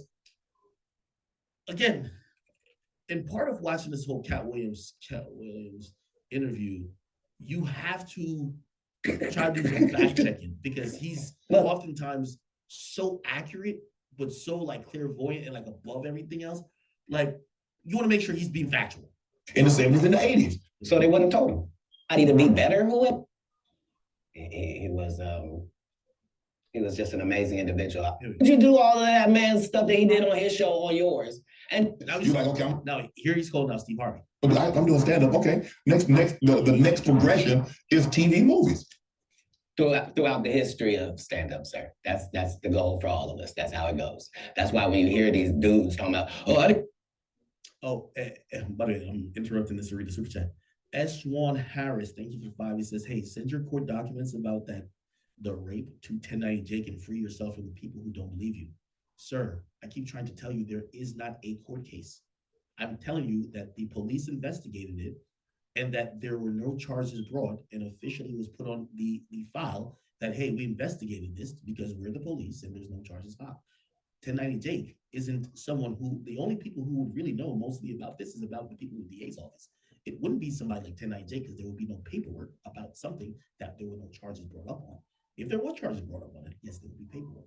You can't check a paperwork if there is no charges. I think you guys keep like, come on, like you guys are smart. Like, let me not pretend you're stupid, right? When 1090 Jake is speaking about anybody else, he's looking at court documents. This is a case that was rejected by the courts. It was rejected by the DA. It was rejected by the police. It was basically said, hey, we can't find a crime that happened here that we could prosecute. There's nothing 1090 Jake could look. There is nothing he would find. There is no case. Again, this is something that I voluntarily brought to y'all. This is not something that niggas exposed me. I voluntarily brought. It's like, for example, if I all right, let me speak about something that's already happened. Ugly God killed the guy in self-defense. They're gonna do an investigation on it. That investigation, probably, according to what I've heard, is gonna turn up that he did it in self-defense, which means there never will be a murder case against Ugly God, which means the courts will never hear a murder case against Ugly God, which means if you're looking for documentation against Ugly God, you won't find it. Why? It has never been filed. It won't happen. If the police, the DA, and everybody else deems what he did to be self-defense. I feel like we're not speaking on the same term here, or maybe I'm speaking to people who are just not that educated. This has all been reviewed. There is no case that's going to be brought up. Okay? By the way, everything I've told y'all, which people are like, y'all could go hit up the DA and hit up everybody else. They most likely won't provide it to you because it's an investigation that'll probably expose the alleged victim. But there is no case that, once this case is public, if I shoot you and I'm charged with manslaughter, it's public. If I shoot you and it's now seen as self-defense and I'm never charged, you won't get the inner details of what happened. Sorry. Okay. I feel like I'm trying my best to be very, I don't know where people get questions from. I try to answer them. Anyway, okay, cool. I didn't want to be a movie star. You just know it's disingenuous. Like, what are you talking about, dude? Yeah, oh, no. I just wanted to do a game show. Right. What? Are you sure? Are you sure? Because I thought you did Mark Curry's show over after he had just done hanging with Mr. Cooper. Why would you do all of that man stuff that he did on his show on yours? And then do the dude's stand-up? You go on the road. And then you never... So he's talking about Steve Harvey. Stand up, sir. That's the goal for all of us. That's how it goes. That's why when you hear these dudes talking about, oh, I didn't want to be a movie star, you just know it's disingenuous. Like, what are you talking about, dude? Yeah, oh, no. I just wanted to do a game show. Right. What? Are you sure? Are you sure? Because I thought you did Mark Curry's show over after he had just done hanging with Mr. Cooper. Why would you do all of that man stuff that he did on his show on yours? And then do the dude's stand-up? You go on the road. And then you never put Mark Curry on your show or nothing. Like, if you don't say anything, these dudes will run over you. I don't know if you know how bullies operate. But if you don't stand up for yourself, there really is nothing they won't do. Right. You're a very generous man, Katt. You're the soul. Okay. I don't think we ever, as a nation, can remember a time that the Migos were financially unsuccessful. So for the record, I would assume that they've never needed Katt Williams' finance. Not to, because you gave me 100 racks to come to your little rinky dink. If you had to look. Say it again? You robbed once, correct? No, I never done. I'm not a tour. I'm trying to get to like the last part here where you might have mentioned some people's names. Your city. So whatever the strip club is. William, do you need a comedian? Do you need a serious actor? How do we get the absolute best out of Katt Williams on screen? Genre in your sub niche, whatever it is. Imagine being in your. Okay. By the way, I want to apologize to someone. Well, not really apologize because I'm trying to still understand the point. So there's a lot of like, you know, our black chat queens who watch me and they were so disappointed about my take about Taraji P. Henson. And if you don't know what happened, Taraji P. Henson recently, she basically spoke about, you know, her pay in the I think a lot of my commentary was based around that, basically saying that, hey, listen, we're in the entertainment business. We're in the entertainment business, it's not school. We're like, hey, well, I got like a B+ on the last test and I qualified to like skip the final exam. It doesn't matter what you've done necessarily. It matters what your worth is. And your worth to people a lot of times is determined by what any amount of people you can bring out. For example, Dave Chappelle, his worth was a lot. He told Netflix, hey, I don't want to work with y'all if y'all gonna keep fucking with Comedy Central, who is holding my rights hostage away from me from my Dave Chappelle show or the Chappelle show. His leverage, his worth to Netflix was enough to say, hey, we're not messing with Comedy Central then because we rocking with you. Comedy Central then realized they had a product that didn't have the support of Dave Chappelle, and also Netflix is going to put them in a really interesting place that they say, you know what, Dave, come back and get your rights and let's do a deal. That's the point that I was trying to make. The point is that, trust me, it doesn't matter how much you've done. It only matters what your worth is at the moment. This is why the word relevance keeps coming up. Because if you're not relevant or if you're not irreplaceable, the industry doesn't use the, oh, no, we like her anyway. No, they move on. Now, that's how I gave my opinion on it. There's been so many chat queens and so many other people who obviously love Taraji P. Henson who basically say, I think you're really misinformed, but you're also looking at it incorrectly. You know, and to try to vocalize their point, they're saying, yo, well, Taraji P. Henson is one of these individuals that she's on a short list of Black women that can play certain roles. She's in the top 3 and she ain't 3. However, every time there's a role that needs someone like her, she's never fairly compensated among other roles. And that, by the way, on face value sounds sad. And of course I think it's sad. But I always say, if your value isn't being respected, you have to take yourself away from that. Because your value, or what you think your perceived value is, isn't your true value. If no matter if you're getting lowballed, they're not meeting you where you need to be at on discussions and negotiations, and you still take the role. Which means to me, your value isn't where it is. Anyway, this is her explaining. Oh, let me have her explain for another minute. But I'm not gonna lie, Katt Williams explained this so much better than I could even understand that. Here's the thing. Let me say this. In my life, in my career, but really my dealing with women, and I know it's been really the hot topic discussion recently of my dealing with women. My dealing with women is that your tears do not stop my logic. I speak logistically, I speak logically. I don't care if you get emotional, you start crying. So for example, what she just said, I don't know the facts on it, but this is how that conversation with you and her would be had. Yes, I get it, you're crying, you're emotional. I'm not here to belittle you or make fun of you. I get you're emotional. But when you start this whole cry, like, oh my God, they say we don't translate overseas. Okay. I am straight to the facts. Well, could we know how the movies you've done? By the way, you've started a bunch of Black movies. I can understand why, if people don't understand Black culture, which is pervasive within the United States, but not necessarily in Italy or France, I can understand why they might be like, oh, we don't really care to see this Tyler Perry movie if we're in Indonesia or maybe China. I understand that. This is nothing about crying. This is about, let's be honest. So if I'm her, when they say, yo, you're not translating overseas, what I would say is, show me the numbers. Show me the numbers. If you're saying that when y'all have tried it or when it's turned to global distribution, the numbers are really low, hey, you just have to admit the facts. There's so many times when you're arguing with, and I hate to, like, again, I'm not against, I love Taraji, but you see, dealing with women these days, you have to treat like dealing with a child. And that's unfortunate because you can't really tell the truth. You have to also pretty it up. You got to put a bow on bullshit. And that's my problem, right? Where it's like, okay, cool. Let's look at raw numbers. And you're like, no, I feel like I'm just not getting treated fairly. Like, this is fucked up. Like, yo, they wouldn't do this girl like this. Okay, let's look at the numbers. Are you pulling the same number? Like, I'm down to fight for all these causes for these women. Are you pulling the same numbers as your Caucasian counterpart? Because if you're not, I don't have a leg to stand on. Anyway. Other production, and when it's time for us to, and I'm gonna be honest with you, I'd be shocked as fuck if in China, what's the name of that show?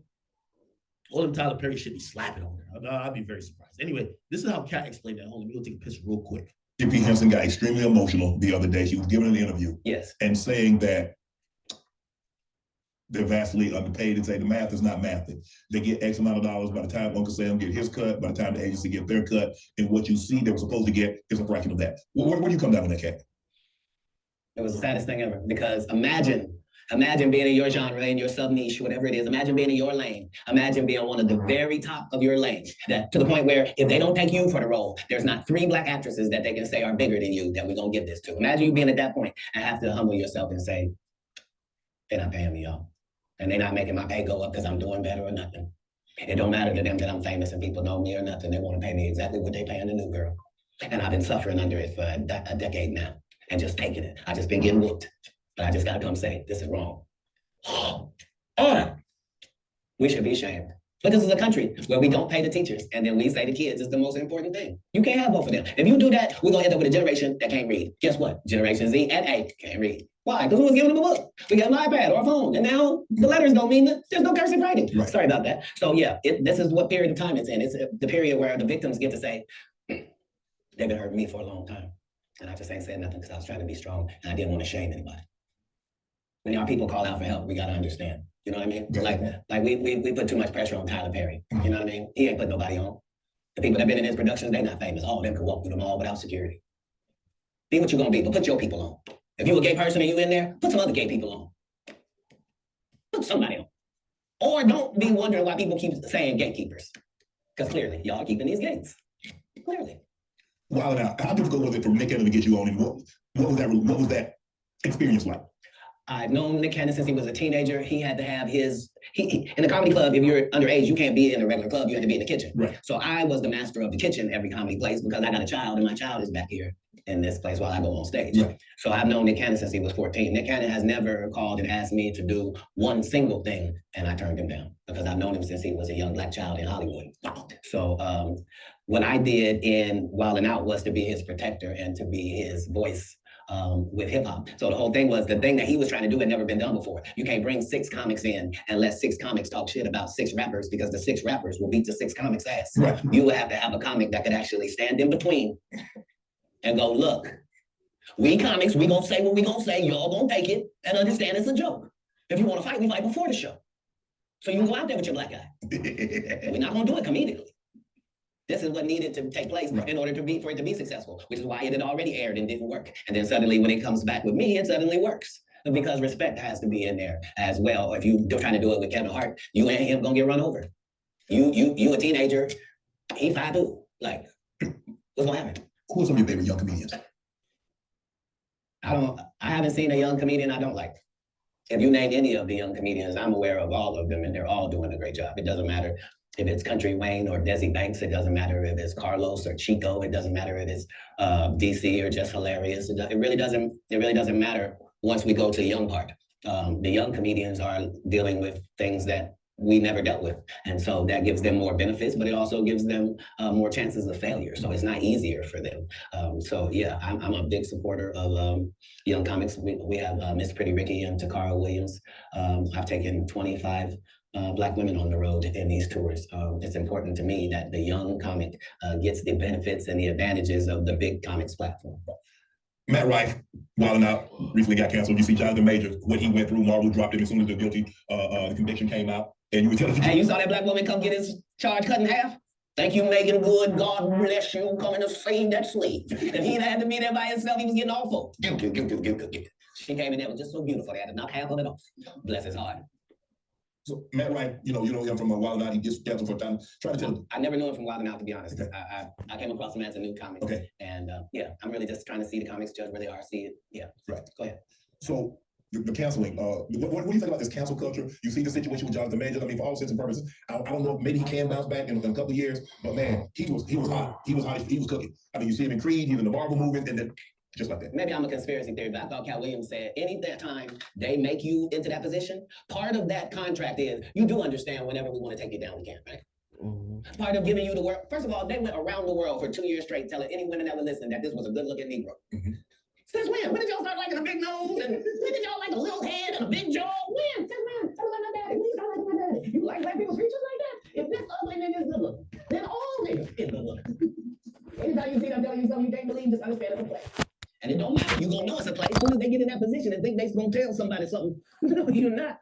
No, you're not. Marvel will cancel you, so you won't be allowed to read a comic book. What you talking about? Get out of here. Get out of here, ugly boy. Yeah, they love fooling the people. What's your relationship like with Suge now? You still close to Suge?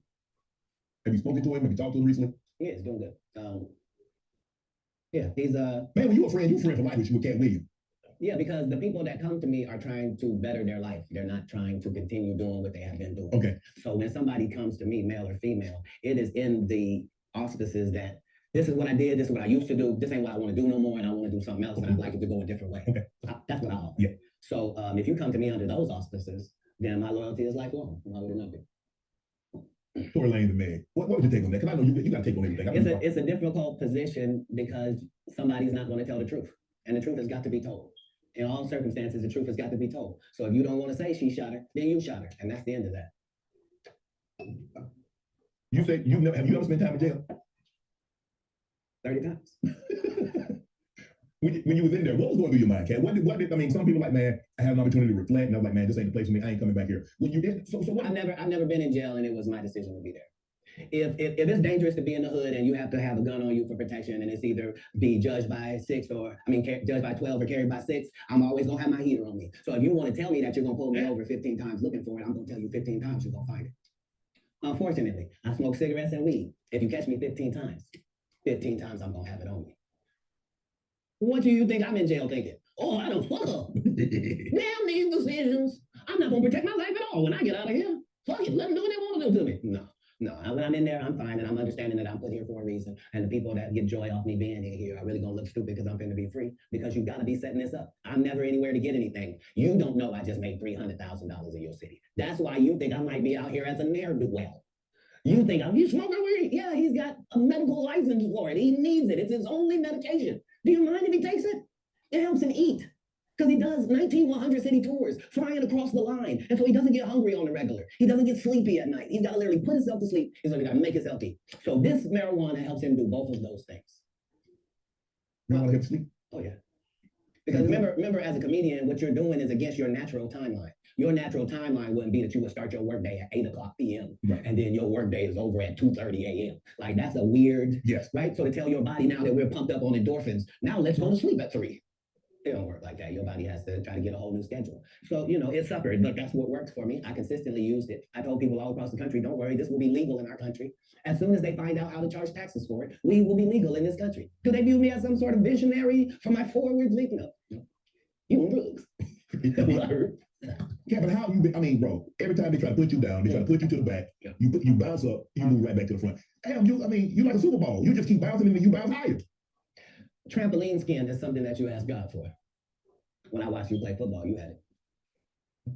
There's some people that there's really no such thing as hitting Shannon Sharp so hard that he don't want to run the ball the next play. Right, absolutely. And if that's your only goal is to hit him so hard that he don't want to be him no more, you just out of luck. Yeah, you wasting your time. There's no, your coach can't help you. There ain't no pep talk won't help you. Don't matter about the uniform, your cheerleading, none of that matters. If it ever gets to mano y mano, may the best man win. And if you've been living your entire life trying to be the best man that you can for yourself, then you should feel great about those odds.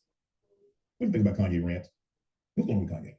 From a distance, obviously, I don't know how well you know Kanye. I don't know if you've been around Kanye, but from a distance, what do you suspect's going on? I suspect that we're pretty awful people if we say that somebody got a mental illness and then we watch what they do. If you say somebody got special needs, then why would you be watching them and holding them accountable like everybody else? Wouldn't you grade them on a curve? Wouldn't you go, whoo, this guy? Because, what are we reacting to? What are we reacting to? You're the one that put him in a position where he thought he was God and to call himself Jesus. And you're the one that told the guy that writes musical lyrics that he was a genius. Mm-hmm. You're the one that's like, so what do you expect? The guy married a whore. Like, what? I didn't mean it like that. I mean, married her because she was one. Not he didn't know. He understood that he wanted that. He ordered that. That's what he wanted to base his family on. Good heart, though. I know what you're going to say. Don't you say it, Kat. Don't you say it. I'm gonna move the If what I'm saying is not correct, then how does she end up with Pete Davis? I mean, that happens all the time. And what if you weren't even good enough for Pete and he leaves you? What do that mean the product was? No, I don't support or villainize Kanye because I don't understand what it is we want from him. I don't know why we look at a basketball player and say, he didn't score no hockey goals this whole season. He don't play hockey. Kanye don't say nothing I can agree with. Okay. He was the weird guy in the beginning with the pink sweaters when we met him. Like, what do you think, moving to a beat of your own drum? This dude started a church and kept cussing. Nobody in black church said nothing. You would have thought all the pastors would have came up. You can't be no gospel artist. You just said fuck that bitch. Nobody said nothing. Because TD Jakes over there with being in it. Like, come on, Jack. Only the guy you had here has been upfront and honest and a man of God and humble and took the L's he had to take and didn't. I did say it was trending though, but I ain't know. I ain't know why, Kat. I don't. Let me go to this question right here. Just all people that love the truth gotta be happy if the truth coming out and lies is getting exposed. That's just what time it is. 2024 folks. Are you related to Luda? No. So there was a crossroads where we were both invited to an Illuminati thing, and it had to be one or the other of us, and decisions had to be made. So it was both of us. We were equal. One of us had to cut off all their hair and couldn't do the sideburn thing no more with the points. And the next person they said was going to get $200 million because they were going to pay him tip. Are we detecting a little bit of Orlando Brown syndrome from Katt Williams, or he's just spitting facts? Like, let me know, because I think Orlando Brown is on the spectrum at this point where we're like, okay, he's just saying whatever. I don't know if we're there yet with Katt. What do y'all think? $1 million a movie to do 20 movies. And that's how the conversation happens. One of those persons turned out to be Ludacris, and the other person turned out to be Katt Williams. Now, one person ended up with a light-skinned, ugly-faced wife that's never done it. Remember I told you that if I say that, it applies to 7 people? Yeah. It's part of what they give you. Okay? I didn't get it. I'm not mad about it. How much money they give? 200, sir. Fast and Furious on what number right 10. now? 200 million. I'm about to give you one of more women. Look the same. That's what they all end up saying at the end of the day. Kevin told you he wasn't going to wear no dress until they offered him the dress, and then he put it on. And what did he say after he wore it? I made my own decision. Duh.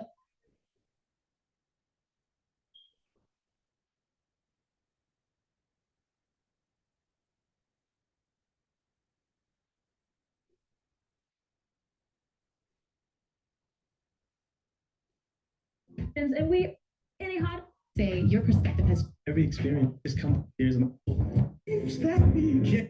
caught some flack for you. Also for 5-year engagement. And we talked about this theme going around in the black community about black comedians wearing dresses. You went on SNL and did the provision there. You caught some flack for. Do you feel like it's unfair that black comedians might have to answer for stuff that like Robin Harris doesn't have to answer for? Or? No, you know what? I was actually one of those comedians that said, no, I wouldn't wear a dress. There's no way I would wear a dress. And then when proposed with the opportunity of what I thought was funny, I thought it was funny, I'm doing it. Oh, Kawan's name is relevant. Yeah, it's funny. She's small. I can do the whole thing. It'll be funny.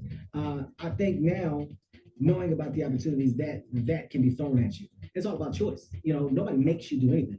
Nobody says this is what you got to do. It's the only way that you're going to do it. Nobody made Martin put on the dress in Big Mama's house. Nobody made Tyler Perry put on the dress as Medea. Nobody made Jamie Foxx put on the dress as Wanda. And nobody made Martin do it as Shanae. You know, it was a choice. And on Saturday Night Live, you know, it was a choice that I made. So I think it's all about your pick of what's funny to you and what you feel would be funny to others. And I will say that's the knowledge that I now have and understand. But on the outside looking in, you always go, oh, all right, we'll do it. Ain't no way.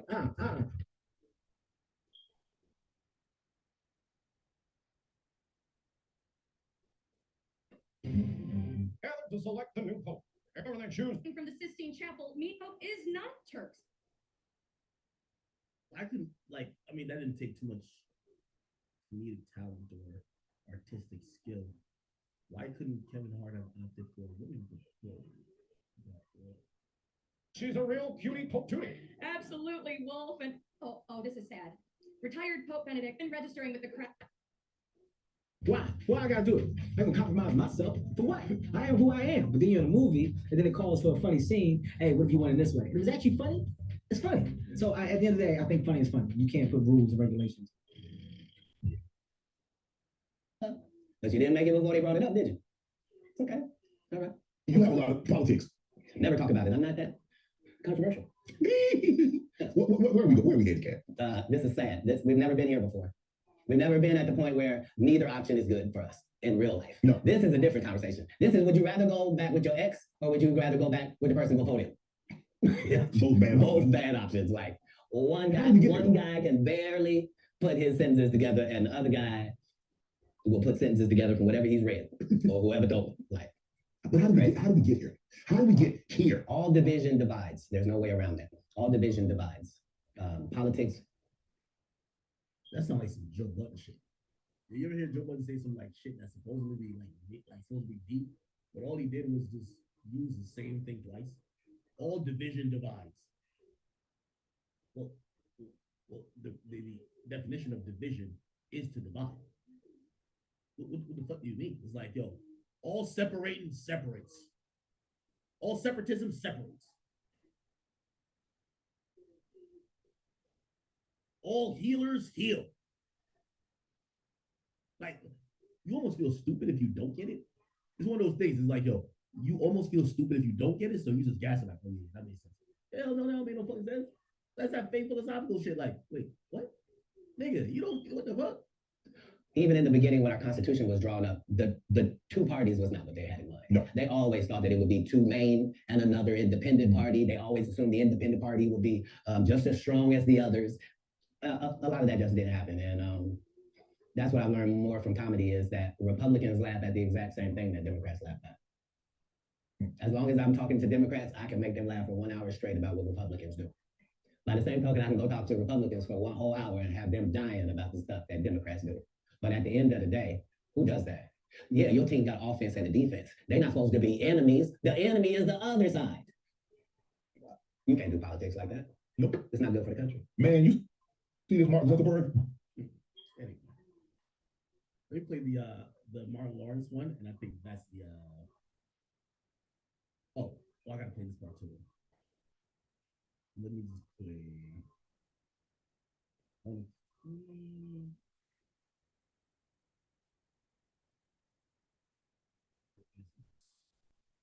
Oh, this. Martin tried to put me in my first dress. When he had to go on his hiatus, he tell me, Katt, when I come back, I need you. You my young partner, you my brother in comedy. When I come back, just promise me that my next movie, it'll be me and you. We're gonna do it together. We're gonna do some buddy cop shit. I said, Martin, you got my motherfucking word, my nigga. Go do what you gotta do. When you come back, I'm in your movie. Don't trip. I don't need to see the script or nothing. You know, we get in that office and this fool pull out Big Mama's house too. Wait, let me do this shit. Big Mama's house too. Let's look at the flyer.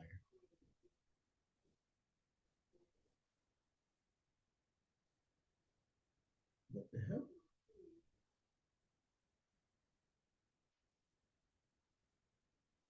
You financed your first stand-up. You had. I almost died. This fool pulled out Big Mama's house too. I almost died. And I gotta read this script for all these good white people.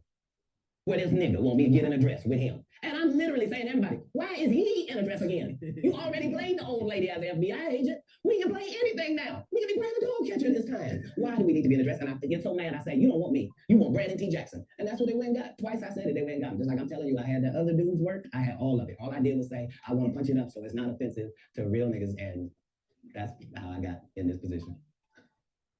I sure hope I have Club Shay Shay after this year. It's gonna be in a dimension it's never been. Yeah, it's gonna be the greatest thing floating in Jesus. This is the last one I'm gonna play from this bottle, unless y'all have something else on that. We could get into a few what people have said. Maybe we do that for like 5 minutes, but we're gonna move on. Had 20, it cost you 22,000. You had 25 to your name. Yeah. Why did you decide to do that? You believe that much in Katt? I believe that much in business. In business, the goal is for you get with a white woman because I was scared. She might have me running down the street. My goal was to get this far in Hollywood and still have a virgin asshole and never have sucked a penis. That was my own. I ain't in Hollywood, but shit, I'm batting 2 of 2. I'm batting 2 of 2. I think me and Katt, we batting 2 of 2. Virgin a-hole, never sucked a cock. Never got cornered by Diddy. Only goal. I didn't want to get with a white woman because I was scared. She might have me running down the street like Jonathan Davis. Come on, Katt. Not because I didn't like white women. I think white women are as great as any other women. But I'm not gonna act like I'm not scared of them. I have a reason to be scared. You could be Kang the Conqueror, and they could take your rabbit ass down in 2 weekends. And that's the truth. Yo, Naps, chill out, man. I'm trolling, man. You say, yo, yeah, you got a virgin asshole till that nigga Saucy Santan, bro. Stop playing with me, bro. First of all, I've been going through a whole lot recently, man. Y'all supposed to pick me up, man. I thought y'all loved me, man. Y'all don't think I deserve no peace? For the matter, so I stayed away from that. And remember, I told you the drug story from when I'm in the park. Yeah. So these are just the things. I had all of those when I came in. Yo, y'all typing too much LMAOs. It's not that fun. Not that fun. Y'all are doing too much. Oh, Kelvin Hayes, thank you for the 5, by the way, on the Academy channel. By the way, if you're on the Academy channel, please, I encourage you to become members. You can only do this on the Academy channel. Become a member. I'm gonna start to put some of the some BTS footage on the Academy channel. Only happen on the Academy channel. But yeah, I appreciate you guys. You say, search of Brandon T. Jackson. He was best put on dress. He says ended his career. No way. Brandon T. Jackson dress regret. No way he said he regretted it. Oh, dude, he said Katt Williams shot a wall. Oh shit. You're fucking right. I realized that was music. I already was ready for that. That's what they don't like. I did not know. You're telling me and showing me a side of the business that I didn't know. That you guys are, the competition, the competitiveness. That's all business. I don't care if they're selling Coke. You wouldn't believe the things that Coca-Cola says about Pepsi. You wouldn't believe the water conversations between Dasani and Liquid Death. Like in all business, in all sport, competition is a driving force. And I don't require anybody to be better. Who am I? I just require if you're a loser and you've taken shortcuts at every chance and you've made sure that you didn't put anybody on that really had a work ethic and was a God-fearing person and you helped it. If that was never you, then don't act like that's you. Don't get out here now that you don't do stand-up and start acting like, oh, you're not sure why you don't do stand-up no more. I heard you got run off. You better be careful. The nigga that run you off gonna show up and he gonna tell everybody. Man, what you gonna be able to say? Nothing. Why do you think I speak with such clarity? I'm actually involved in each one of these stories I told you about. Right. Right. The one comedian, as we've been sitting here doing this interview, that you hold in very high regard is Dave Chappelle. Dave Chappelle walked away from 50 million. You said it was more. Tell the story. That's right. I want you to tell it. No, you're no, I want you to tell it. You really are the best. You've proven it here today. As much as I'm proving it, you've proven it. You've proven it. Yeah, that wasn't the thing. It wasn't. People say that he lost $50 million. No, that's not even close to what happened to this dude. And until you understand what happened to the dude, you don't understand what happens. Like, no, not they offered him 50 million and he turned it down. Who's gonna turn down 50 million? Now, this is where, like, yo, by the way, again, maybe he's a little bit off on certain things, but yo, I don't even think this was the rawest Katt Williams interview. I think he alludes to mad things he doesn't get into everything. I've had to turn down $50 million 4 times. 4 times, just to protect my integrity and that virgin hole I was telling you about. Right, because P. Diddy be wanting to body. And you gotta tell him no. You got to tell him no. I did. See, I got the receipt for everything I'm telling you. That's why I can say them so freely. Can I need more? You here, get through. Thank you, sir. Thank you. Because early on you was accusing me of being. Man. It's crazy. I mean, but you know, some of these people. Martin tried to put me in my first dress. When he had to go on his hiatus, he tell me, Katt, when I come back, I need you. You my young. Okay. All right, let's listen to this Brandon T. Jackson thing. Everything went wrong. It's like everything went right. Everything went wrong when I put on that dress. Pre-Big Mamas, to me, actually, it's like you have an AD, you're an AD, BC. It's like BM for me. My career pre-BM. So Big Mama was a changing point. Yeah. Yeah. Yeah. What made it a changing point? Was it that it was Martin, or just everything was aligning up at the right time for you? It was a negative changing point, to be honest. Okay. Positive in a way where the perception of my image was on every bus, but my personal life was in shambles in that time. It was horrible. Well, you want to expound on that? What do you mean? Like, if I was a stand-up at the time, seasoned like I am now, I could tell the story. Mm-hmm. That's the issue. Is like, how are you able to tell your story? The most elegant way, saying in an eloquent way. I couldn't say what I was going through because it was almost like, if you're a baby, you can't communicate yet. And I wasn't fully a seasoned stand-up to be able to say what I was going through. But in retrospect, if I can say what I was going through, at the time when I did Big Mamas is when I met not my wife, my daughter's mother, and from that time, it's like my life, it was hell from there. My personal life was in shambles, but my career, it was at its height, I believe. I feel like he's almost saying, hey, Chad, let me ask you a question. Like, should I be even think about this recently? Every great man has been faced with this one challenge where a woman tries to win a relationship. As soon as he says baby mama, I'm like, no, nigga, because he's like, my career is at the height. Well, my baby mama, what the fuck she got to do with your career? You know what happened. like you know what happened. A woman done fucked up the entire, she done fucked up the whole shit. Like, she like, yo, let's get this shit just like thrown out. Like, we got it. It was at its height, I believe. It was gone. It was kind of like a passive. Personal life was in shambles, but my career, it was at its height, I believe. It was gone. It was kind of like a passing of the torch in a sense. Yeah, it was. And I played Martin's son, and I feel like that. It's so weird. It's like every time I play these sons of people, it never goes right. What didn't go right with Big Mamas? It was, first of all, no offense, the movie wasn't that good to me. It wasn't a prolific film. I sound so mean, like, oh, you should be grateful for it. But I'm real. You know, you should be real. Like, it wasn't like the best movie. It was an entertaining film. One, Big Mama's one. That's arguably like, okay, Miss Doubtfire was out, but the whole dress bit was already overdone. You know, it was like, it was hacky, you know, and I did it purely for the money and the work of Martin Lawrence. Yeah. So I didn't do it for the period of comedy, but I did it for the period of work on Martin. Well, that's honest. You didn't do it for comedy and think it was funny, but if someone gives you a chance to work with maybe your idol, and even if the roles, it seems like some bullshit, it was like I'm working with him. But I believe that it was still more than money. Like, dang, I'm gonna get a big check, you know. Yeah. And knowing you now, and I'm gonna kind of set this question up, but in knowing you now, there's a more of an awakened Brandon compared to when he first came into the business. You mentioned the dress. It's a big conversation. Yeah. Did you get like slack when you wore the dress at that moment?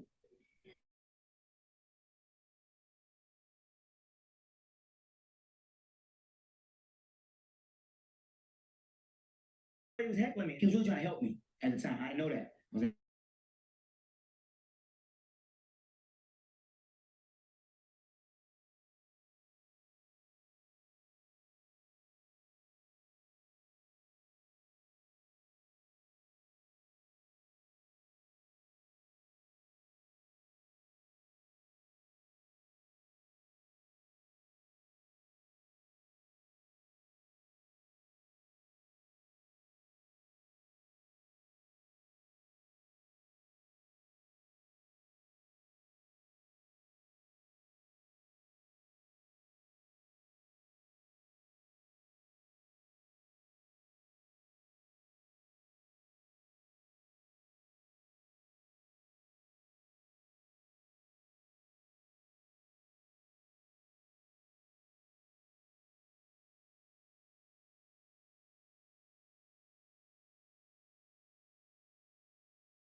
tell me what you're tryna do. I've been waiting on you, baby, don't hit the snooze. I've been doing my thing, know you want some too. I've been out the way, I don't know what to do. I've been doing my thing, and she said she